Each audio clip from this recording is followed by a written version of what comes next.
Bismillahirrahmanirrahim. Assalamualaikum warahmatullahi wabarakatuh. Alhamdulillah, assalatu wassalamu ala rasulillah wa ala alihi wa ashabihi wa mawalah. Ashhadu an la ilaha illallah wahdahu la syarika lah wa ashhadu anna muhammadan abduhu wa rasuluhu la nabiyya wa la rasula ba'dah. Alhamdulillah, segala puji bagi Allah subhanahu wa ta'ala, yang mana pada kesempatan malam hari ini kita masih diberikan kesehatan oleh Allah Subhanahu wa taala, dan juga kita masih diberikan berbagai macam nikmatnya, di antaranya nikmat iman dan Islam.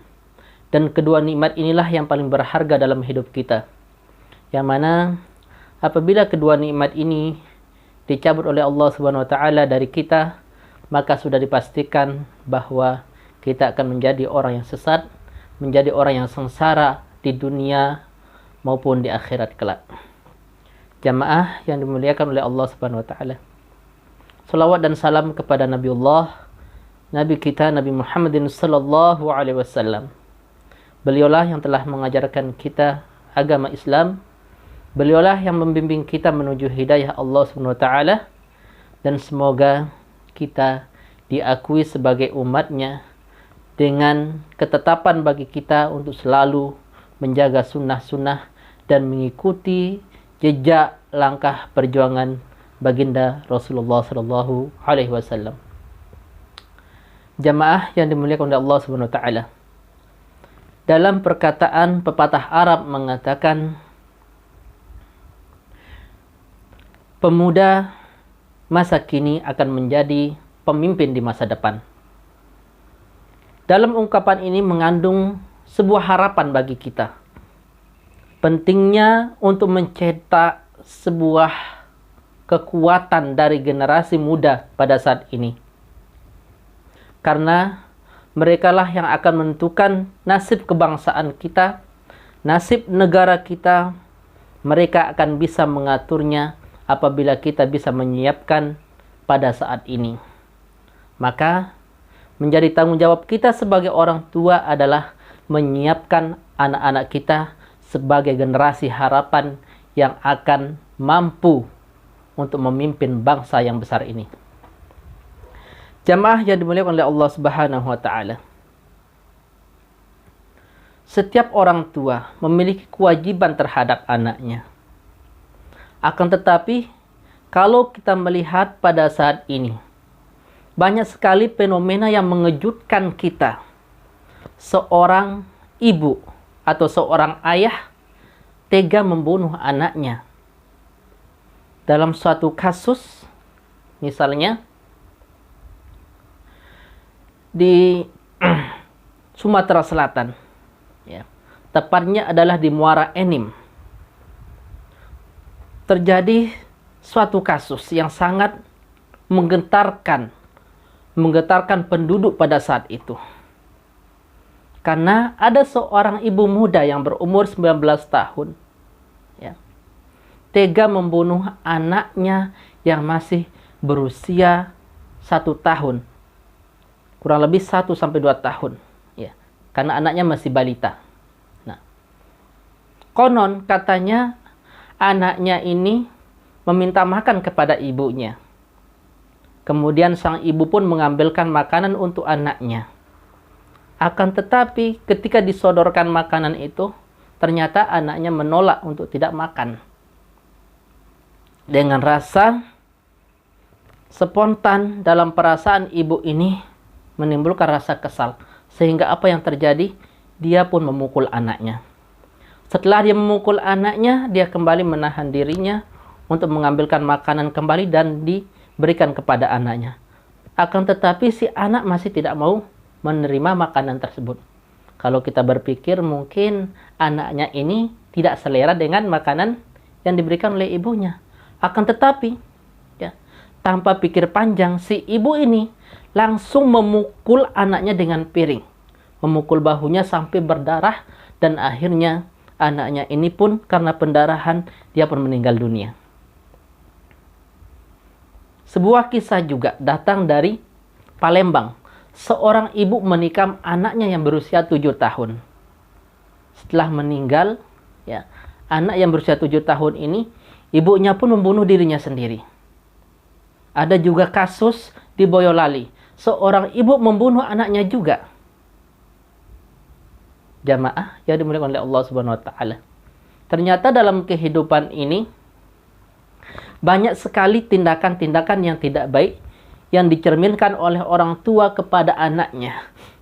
Tidak bisa mendidik mereka, akan tetapi mereka membunuh karena takut mereka akan terbagi jatahnya oleh anaknya. Mereka takut kalau mereka tidak mampu untuk merawat anaknya. Mereka takut untuk tidak bisa memberi makan anaknya.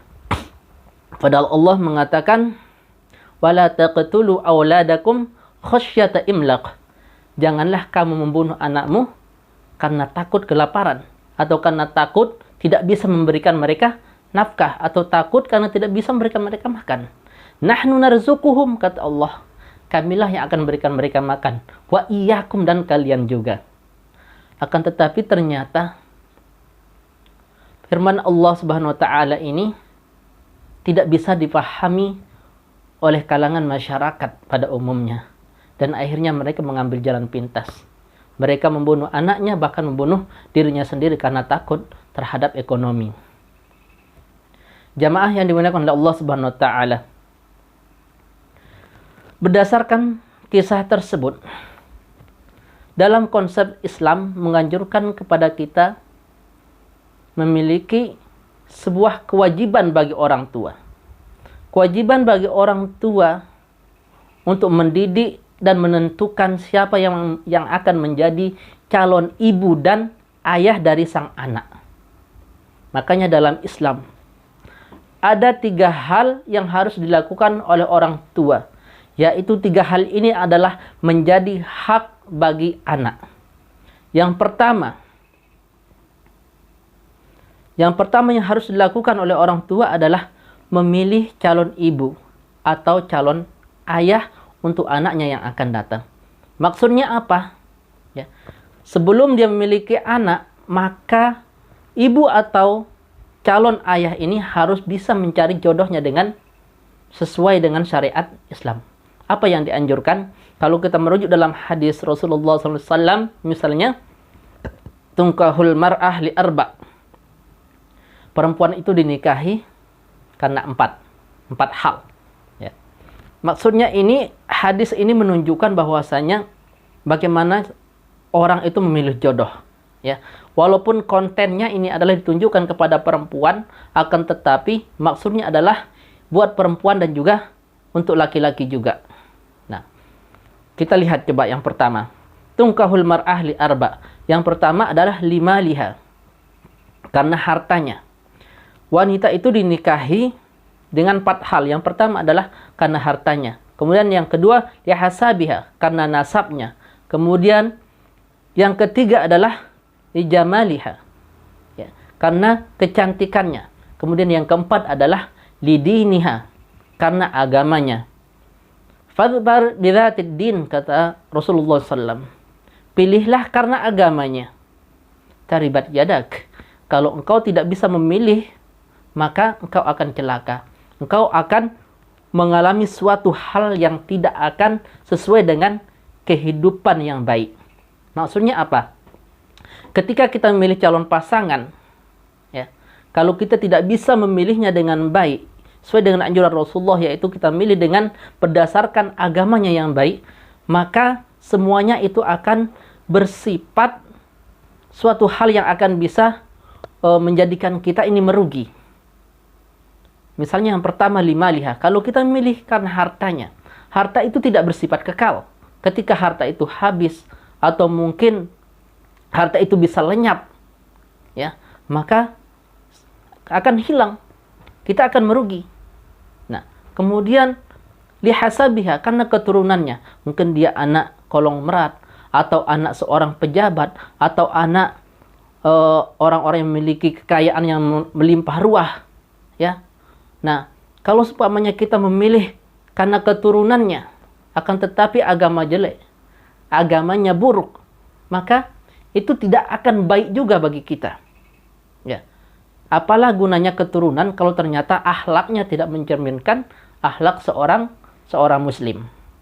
Nah, makanya Rasulullah menganjurkan kepada kita, fadfar bidini, pilihlah karena agamanya. Kalau engkau tidak memilih karena agamanya, taribat yadak, maka kedua tanganmu ini akan celaka. Atau semuanya akan menjadi sia-sia. Jamaah yang dimuliakan oleh Allah Subhanahu wa taala. Itulah yang pertama yang harus kita perhatikan sebelum kita memiliki anak, maka kita harus memastikan bahwasanya calon yang akan kita pilih adalah calon ibu yang solehah atau calon ayah yang soleh. Itu yang menjadi faktor utama yang akan menentukan baik dan buruknya anak kita. Karena apa? Di dalam sabda Rasulullah SAW juga menjelaskan, seorang anak itu akan menjadi Yahudi, akan menjadi Nasrani, akan menjadi Majusi. Karena apa? Karena orang tuanya. Orang tuanya lah yang akan menentukan karakter anak atau ideologi anak. Kalau ternyata orang tuanya ini orang tua yang berasal dari agama Kristen, maka secara otomatis anaknya akan mengikuti agama bapaknya. Kalau Anda menjadi seorang Muslim, maka anak Anda juga akan mengikuti agama Anda. Makanya faktor yang sangat besar yang mempengaruhi karakter dan kepribadian anak dan yang akan menjamin keselamatan anak dunia akhirat adalah faktor utamanya adalah orang tua itu sendiri. Jamaah yang dimuliakan oleh Allah Subhanahu wa taala. Kewajiban yang kedua yang harus dilakukan seorang ayah dan ibu kepada anaknya adalah memberikan nafkah kepada anaknya. Makanya dalam ayat dikatakan, wal walidatu yurdi'na auladahunna haulaini kamilain. Seorang ibu ya menyusui anaknya 2 tahun sempurna, ya, menyempurnakan susuan itu 2 tahun. Liman arada ayutimma radha'ah, kalau seorang ibu itu ingin menyempurnakan susuannya sampai 2 tahun tersebut, ya. Wa 'alal mauludi lahu rizquhunna wa kiswatuhunna bil ma'ruf.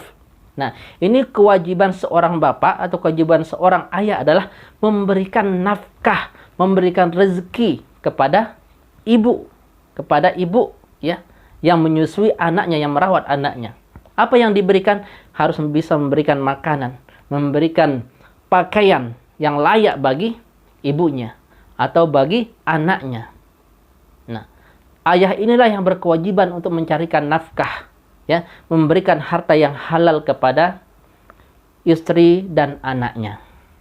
Itu kewajiban yang kedua yang harus dilakukan oleh orang tua terhadap anaknya. Ibu menjadi seorang pemimpin kepada keluarga dan anaknya. Ayah menjadi pemimpin keluarganya secara keseluruhan. Nah, maka kedua orang tua ini harus bisa menciptakan sebuah hubungan yang harmonis dan bisa melakukan pendidikan Islami terhadap anaknya. Membentuk suatu pendidikan yang baik yang bisa mengarahkan anaknya untuk hidup dalam agama Islam, hidup dalam perintah-perintah Allah SWT, anjaran Rasulullah SAW. Nah, apabila seorang ibu atau ayahnya tidak bisa mengarahkan anaknya kepada kebaikan atau kepada apa yang diajarkan oleh Rasulullah, kalau mereka tidak merasa mampu, maka serahkanlah kepada orang yang bisa mengajarkan anak dan mengajarkan anak-anaknya. Siapa mereka? Bisa masukkannya dalam pesantren atau mendatangkan anaknya ke guru-guru ngaji, ke musola atau lembaga pendidikan yang di sekitarnya. Ya. Kewajibannya adalah bagaimana supaya anak ini bisa terdidik dengan nilai-nilai Islam yang diajarkan oleh baginda Rasulullah SAW. Nah, yang ketiga, kewajiban yang ketiga yang diharuskan dilakukan oleh orang tua adalah pendidikan. Bagaimana orang tua ini memberikan pendidikan yang layak bagi anaknya. Ya. Makanya kalau kita melihat hadis Rasulullah SAW tentang pendidikan dalam Islam misalnya, Rasulullah bersabda, perintahkanlah anakmu ketika berumur 7 tahun untuk sholat, dan pukullah anakmu ketika meninggalkan sholat ketika dia berumur 10 tahun, dan pisahkanlah tempat tidur mereka.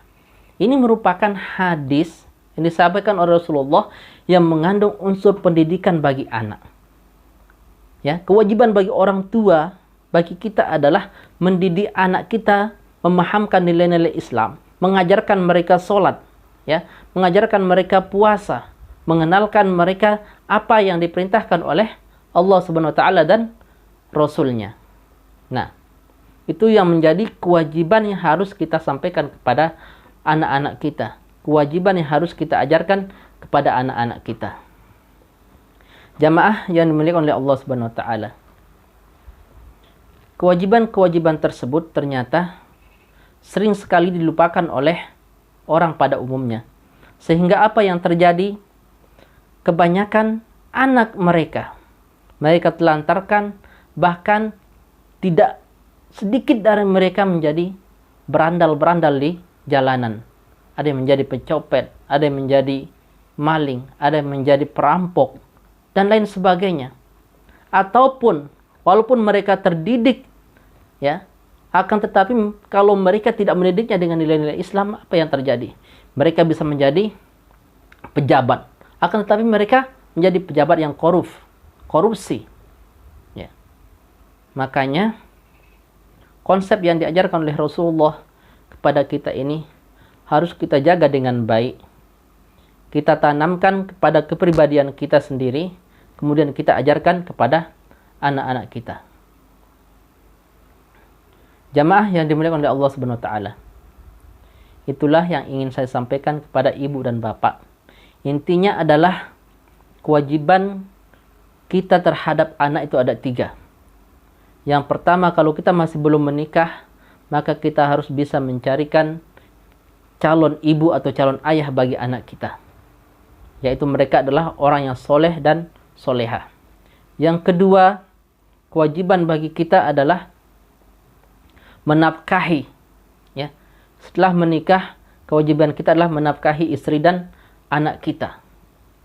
Kemudian yang ketiga adalah memperhatikan pendidikan mereka. Yaitu tentu kita mendidiknya dengan pendidikan Islam. Mungkin hanya itu yang ingin saya sampaikan. Sekian. Wassalamualaikum warahmatullahi wabarakatuh.